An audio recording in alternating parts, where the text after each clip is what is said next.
Freshest hero to come out to the Nexus, Valera is a deadly stealth assassin who can always surprise you and burst down a lot of squishy targets. Learn about openers, energy regen, optimal builds and playstyle on Marcelian&Flame's complete guide to Valera.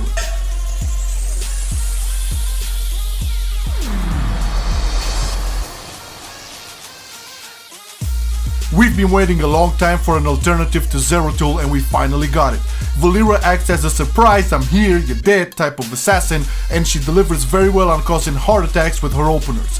Very good to take out squishy heroes like Promi, Kel'Thas, Jaina, and even mobile squishy heroes like Vala, Tracer or Li Ming.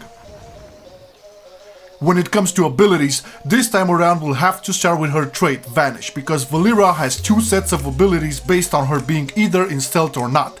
So we will talk about the abilities in the first phase being in Vanish and in the second phase being in Plain Sight. So, on an 8-second cooldown, you use your Vanish to become stealthed and for 1 second you are undetectable and can move through units.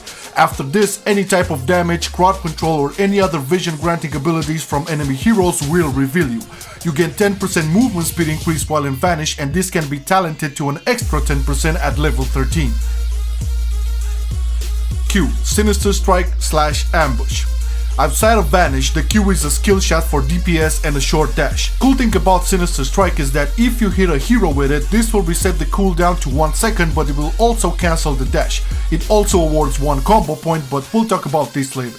While in Stealth, Sinister Strike becomes Ambush and it's just an instant damage ability. W.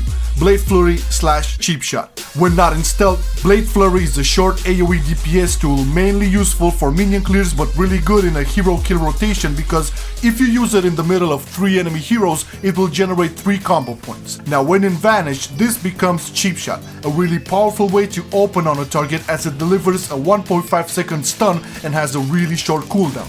Keep in mind that you can only use this while in stealth, so you can basically stun heroes every 8 seconds when Vanish is up again. E.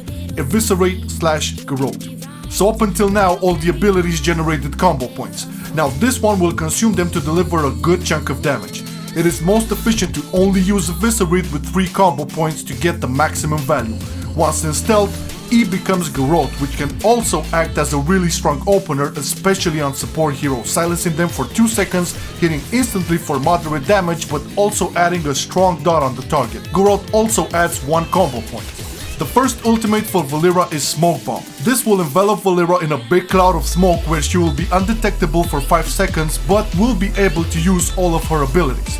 This one is really versatile as it can either offer you full isolation from an enemy hero or can be used pretty neatly to escape a potential threat as it provides 25% damage reduction. Timing this with your Vanish will also get you out of a tight spot. Cloak of Shadows is the second heroic and it is another really good pick if your team fights a mage heavy comp. The cloak gives you 1 second of unstoppable, it clears all the dots you may have on and provides 75% spell damage reduction. On top of all this, it only has an 18-second cooldown, really good defensive tool.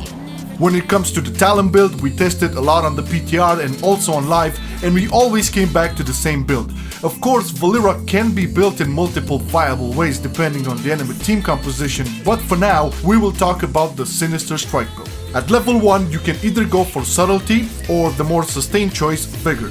This will generate an extra 2 energy per second, but it will also increase your energy pool by 20 upon gathering 20 health globes. This will make it really smooth for you to cycle through abilities without becoming energy starved. You will often roam and gank lanes, so keep an eye out for the mages in the enemy minion line since they will drop globes for you. Because energy is the resource used for your DPS abilities, at level 4 you will definitely want to reduce the cost of Sinister Strike by 10 energy. This paired up with Vigor will give you even more room to swing between your rotation without the stress of having low energy. At this point you will become really scary as level 7 provides Mutilate, which shortens the dash range of Sinister Strike but also gives it an additional 100% damage. Really scary to have this and a 3 combo point Eviscerate to follow up. You basically get a squishy target to 10% if not killing it. Now for level 10, unless the enemy team has a lot of mages or skill shot based heroes and you need to pick up Cloak of Shadows, you most definitely want to go for Smoke Bomb. 5 seconds of doing what you want freely is really good in my book. At level 13, you really need that movement speed buff to be able to initiate or get out more quickly while in Vanish. Thing is, you already move faster by 10% than other heroes who are not mounted. Adding another 10% just makes you that much more deadly. Level 16. Okay, now here is where you seal the deal, literally. You pick up Seal of Fate and now you have your Sinister Strike deal a total of 150% additional damage and awards 2 combo points if the target is stunned or silenced. As you will almost always open up with one of these two, it's a guaranteed scale for your target. Level 20 has all the 4 options pretty viable, so it really depends on what you feel most comfortable with. I usually go for Cloak of Shadows for the safe zone, but Cold Blood is really scary to round up your one-shot burst damage. It has a 45-second cooldown, but upon activation, it grants an additional 100% damage to your Eviscerate. All these damage bonuses paired up with a good opener and clean rotation can almost always guarantee you a kill. Now, when playing Valera, you need to keep in mind a couple of important things to be able to deliver results efficiently. First off, do not spam abilities randomly like a maniac, as this will get you energy starved and the damage will be low. You have to calculate just. Use an ability, then throw 2-3 auto attacks, then another ability, 1-2 auto attacks, then again an ability to have 3 combo points and follow up that with Eviscerate. If you already have a teammate who can stun your target, there is no point on you opening up with a cheap shot, so be mindful and open with growth. Only use cheap shot when you know your target will not escape and the kill is guaranteed. As powerful as she is, her main weakness is her susceptibility to CC and that she will always be in the enemy backline. Heroes such as ETC, Dehaka or Tassadar can easily get her out of stealth and cancel her strong openers, so be really careful with your positioning and drafting when thinking of playing Valera. On that point, here are a couple of good openers you can go for. Bear in mind that these are insanely strong after level 16 but work well in earlier phases of the game as well. So for an assassin, you open up with Cheap Shot, Sinister Strike, Eviscerate, then Auto Attack until you have enough energy to go for one more Sinister Strike. When on a support, you go for Growth, Sinister Strike, Eviscerate, same thing with the Auto Attacks and Sinister Strike after.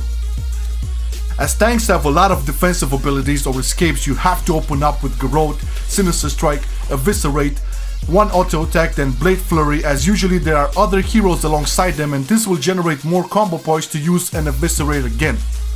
I gotta say, it was really fun making this guide and Valera is a really awesome hero to play with. Truth be told, she has a long learning curve, but nonetheless. Thank you once again for sticking around and we are really curious on what builds you guys go for and what works best for you. So let us know in the comments, and if you're new to the channel, go ahead and subscribe as we post weekly lots of Heroes of the Storm content. Peace.